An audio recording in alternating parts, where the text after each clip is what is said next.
Hello दोस्तों, मैं पूर्णिमा Singh study platform में एक बार फिर आप सबका स्वागत करती हूँ। आज हम जो है क्लास 9 का चैप्टर 2 व्यवस्था गृह और परिवार के संदर्भ में इसके जो है विस्तृत उत्तरीय प्रश्नों की श्रृंखला लेके आए हैं। तो चलिए आगे चलते हैं। इसमें पहला क्वेश्चन है, गृह व्यवस्था से आप क्या समझती हैं? गृह व्यवस्था के प्रमुख तत्व कौन कौन से हैं? तो जहाँ तक क्वेश्चन पूछ रहा है कि गृह व्यवस्था से आप क्या समझती हैं, तो गृह व्यवस्था अगर हम संक्षेप में बताएं तो गृह व्यवस्था जो है, जो हम घर की सारी व्यवस्थाएं बनाते हैं, जो नियोजन करते हैं, जो हम एक नियम बनाते हैं घर में कैसे क्या रहेगा, इसको हम क्या कहते हैं? व्यवस्था कहते हैं। जैसे मान लीजिए अगर उदाहरण के रूप में अगर कोई अतिथि आपके घर आना होता है तो आप उसके लिए व्यवस्था, उसके जलपान की व्यवस्था करते हैं।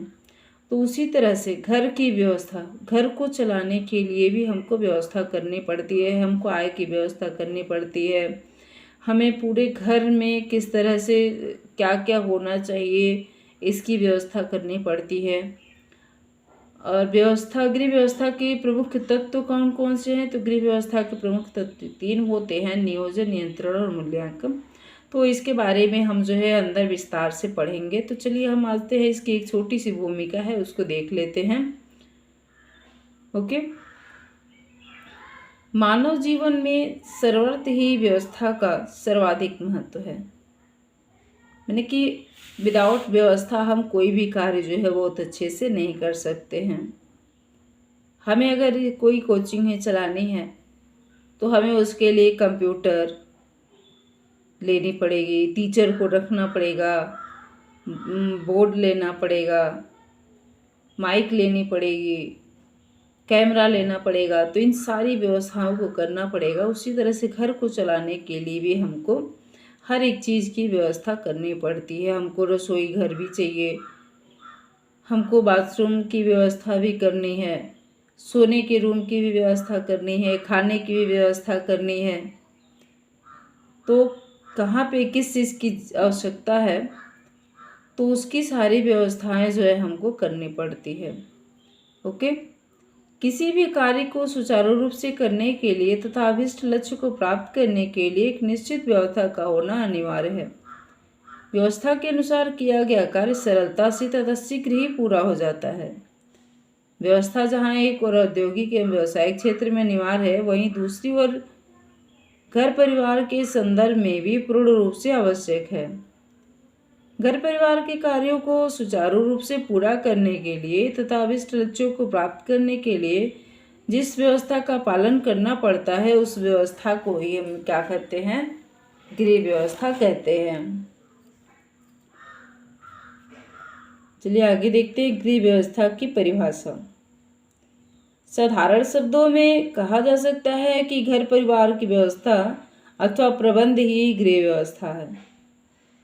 इस दृष्टिकोण से गृह व्यवस्था के अर्थ पूर्ण स्पष्टीकरण के लिए सर्वप्रथम व्यवस्था के अर्थ को स्पष्ट करना आवश्यक है। व्यवस्था से आशय उस कला से है जिसके माध्यम से किसी भी संस्थान के सदस्यों की गतिविधियों, कार्यों तथा उपलब्ध साधनों को नियंत्रित किया जाता है।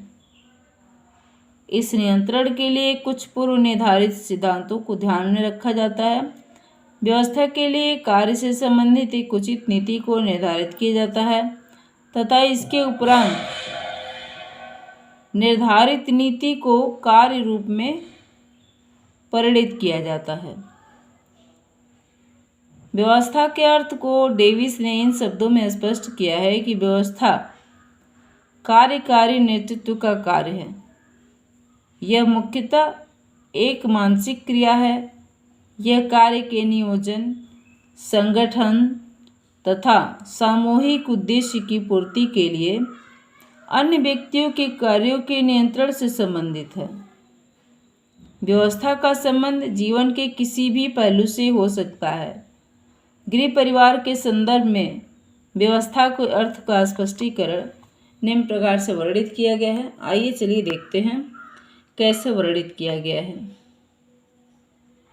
घर परिवार के संदर्भ में हम कह सकते हैं कि परिवार के उपलब्ध साधनों के सदुपयोग के लिए आवश्यक निर्णय लेना तथा लिए गए निर्णय के आधार पर परिवार के लक्ष्यों के प्राप्ति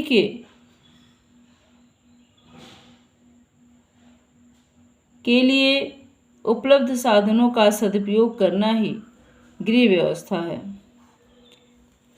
हम लोग क्या करते हैं, किसी भी चीज़ को पाने के लिए एक लक्ष्य बनाते हैं। मान लीजिए आपका एग्ज़ाम है, तो इसके लिए आप व्यवस्था करेंगे ना कि कैसे हम पढ़ाई करें। आपके पास टेबल भी चाहिए, आपके पास चेयर भी चाहिए, पढ़ने के लिए बुक चाहिए, कॉपी चाहिए, पेन चाहिए,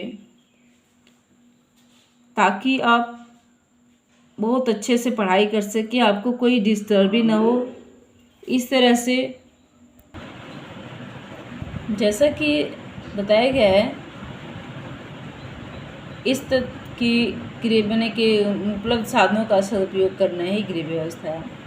तो इस तथ्य को ध्यान में रखते हुए ग्रास तथा कैंडल ने गृह व्यवस्था की एक परिभाषा इन शब्दों में प्रस्तुत की है कि गृह व्यवस्था निर्णयों की एक ऐसी श्रृंखला है जो पारिवारिक साधनों को पारिवारिक लक्ष्यों की प्राप्ति के लिए प्रयोग करने की प्रक्रिया प्रस्तुत करती है।